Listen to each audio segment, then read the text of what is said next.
Yeah. It was a couple of weeks ago outside Parliament after, don't touch it, after the Chris Cutler protest, and you spoke passionately about your brother, and I think you said for the first time you was getting weak, and it seemed like you were going to pass out. You have been fighting now for how long? For 15 years. So Sean died at Brooklyn Police Station. And so I stand in solidarity with so many families because 15 years ago when Sean died, there has been countless deaths at the hands of the police, in mental health institutions, in prisons. And so Sean's case is not an isolated case, neither is the Christopher Cabot case. Yes, that day I did feel weak actually, and it was a very, very hot day. It was one of the hottest days of the year in the UK. What's it like for you as a loving sister when you hear about the death of another king or queen? Does it take you back to the day when you discovered that your own brother had been killed by the police? Every single time that I hear about a death, you revisit the trauma.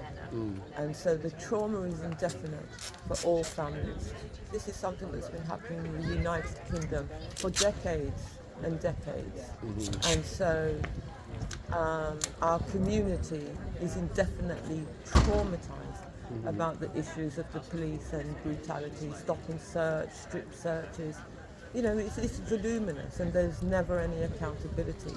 Yes, we've seen a charge a murder charge for Christopher Cabot. It's the right decision, we believe. But you mustn't forget that we did receive a murder charge before, after the murder of Ezell Rodney. He was killed a month before Jean-Charles de Menezes. And it took the mother 10 years to fight, the mother Susan Alexander, to get a murder charge. She also had the issue of anonymity, but that was lifted after the mother fought for that in a judicial reviews, and his name was revealed, which was Anthony Long. So Anthony Long stood for murder at the Old Bailey, I think it was, for the death of Christopher Ezell Rodney, which was on video. He was saying sweet house when he made those 6 shots. But Anthony Long walked a free man, and so we've never received a conviction. The only time we've seen a conviction of a police officer is after the death of Sarah Everard. Quite rightly so. That was the first time ever in history for a police officer going to prison for murder.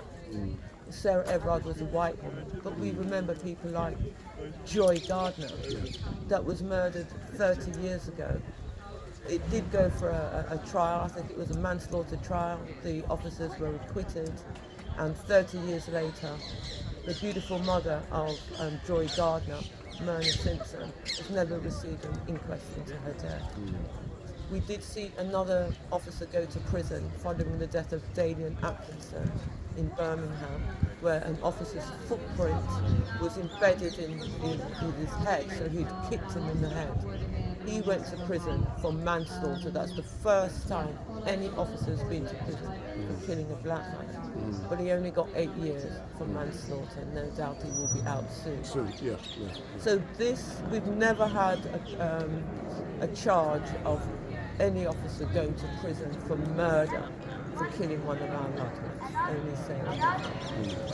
Thank you very much. I believe the protest will be starting in a minute, and I'll catch up with you later on. And I'll catch up with you at the police station. But thank you very much, and I also look forward to finding out more in regards to the event which will be taking place on the 28th of October. 28th of October, Trafalgar Square, 12 noon, United Families and Friends campaign. Here we are, where it's a coalition of families will be have a memorial procession for the death of our loved ones. We will be going to Downing Street and hand delivering a letter to the Prime Minister. This will be, I think it's the 25th year, and the families just keep growing.